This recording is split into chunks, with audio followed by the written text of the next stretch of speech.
It's 7:30 a.m., and I'm packing a suitcase full of sequins and glitter and dresses. Today I have an audition, a shift in work, and then I have 2 gigs. I'm nervous. I haven't really slept. You see, I've been up all night with awful cramps.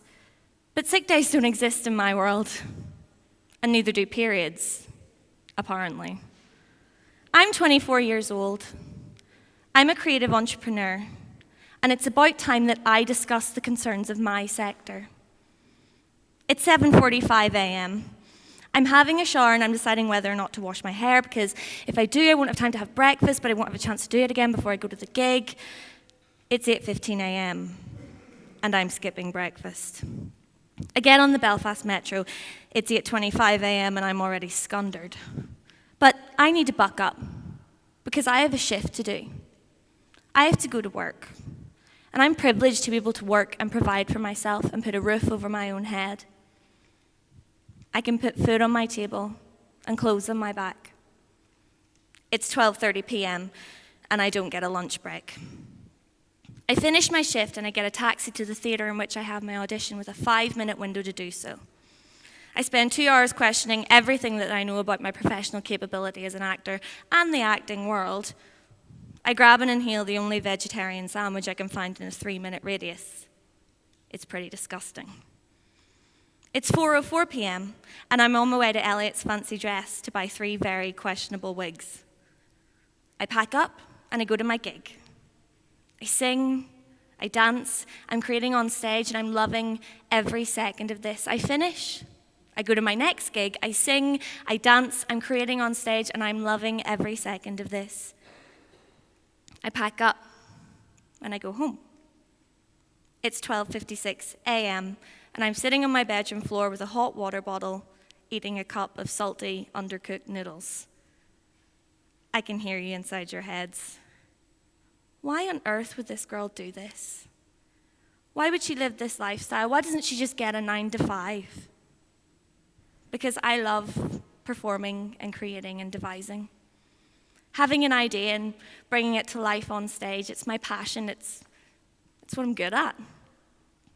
My name is Nuala Davies, and I'm a freelance creative professional. I have a day job in which I sell ethically made cosmetics by an activist company, and I'm extremely proud to say that I do so.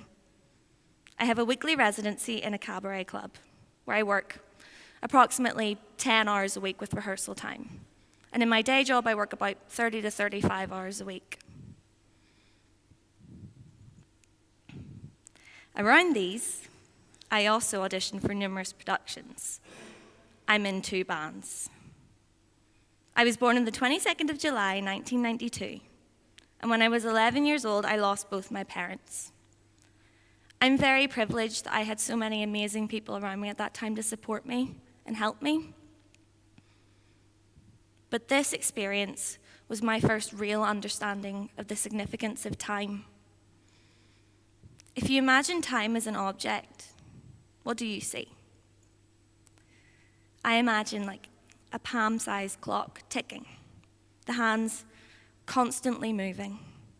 No matter what you feel or want or need, it moves. It stops for no one. You can scream at it, you can beg it, you can sob uncontrollably, but it keeps on going.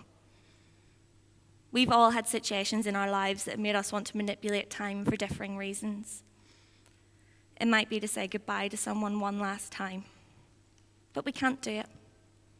We cannot change nor move time. It stands rigidly, the one and only constant. But what you can do is control what you achieve in it and how you achieve your best with what little time you have.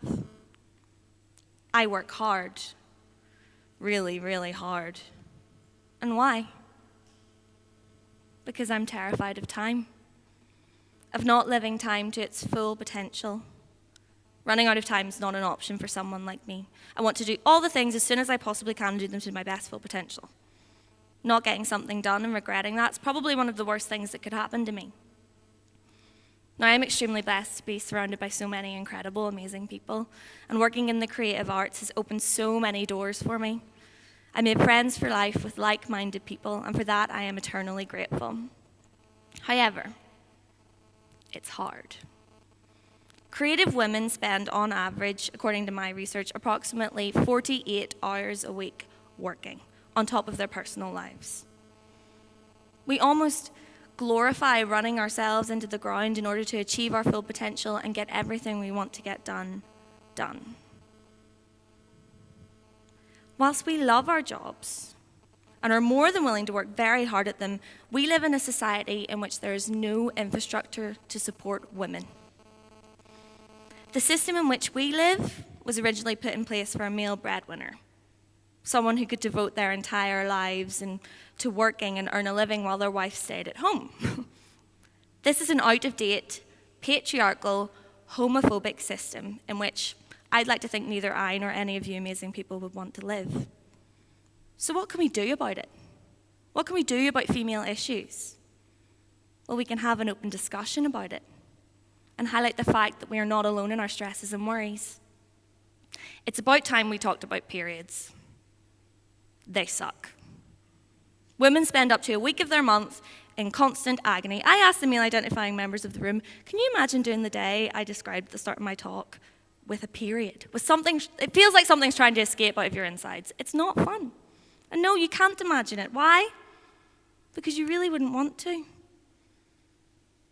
A woman's time of the month can have all sorts of implications in her career and her social life. Yet what support is offered for this? Menstrual leave can seem controversial. Some people argue it's a criticism of female work capability, while others argue it's sexist. But let's consider the freelance female. Taking any day off for any sort of illness jeopardizes you primarily. Performing with a period? Utter hell. So what can we do about it? Well, we can take hormones to stop our period, which has drastic side effects, or we can just get on with it, which we do on a day-to-day basis. But why am I saying this? It's not to be controversial, sure it wouldn't be like me. I'm saying this because half of our population is female. So why don't we discuss the issues that they face on a day-to-day basis? Periods aren't embarrassing.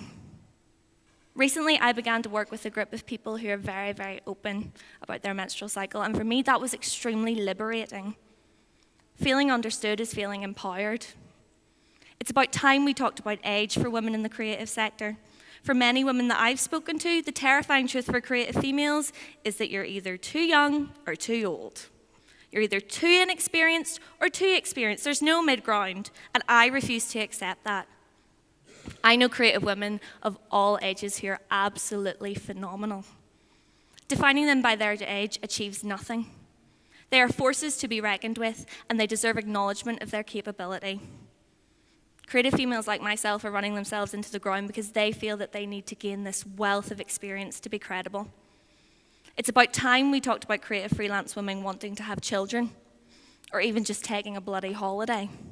So many of the women I know are absolutely terrified of maternity leave. This is ridiculous. Women should not be in a position in which procreation can or will affect their career. In fact, continuing the human race, pretty noble in my opinion. But the reality of this situation is that any time away from your work leaves you in a vulnerable position. Will people still book me if I'm unavailable? The glass ceiling, sexism, catcalling, the male gaze, unobtainable beauty standards, the gender gap. These are merely some of the issues that women are experiencing on a day-to-day basis. And they're not only conducted by men, they're also conducted by other women. It's about time we began having these conversations and offered recognition and support to women. How do we do this? Starting conversations like this one's a pretty phenomenal way to do that. Support networks like Gogirl, a local collective for creative women that I'm involved with, brings together freelance women and gives them a space to say these issues out loud. This talk, it's giving me a space to say my issues out loud. Let's start having these discussions and make positive changes for the future of female. Let's stop glorifying running ourselves into the ground and start by supporting and understanding one another. We need culture change in order to benefit everybody. With constant conversation and education, we can normalize these issues and the stigmas that surround them. And we can turn those stressful, run yourself into the ground days into understood and supported environments. Thank you.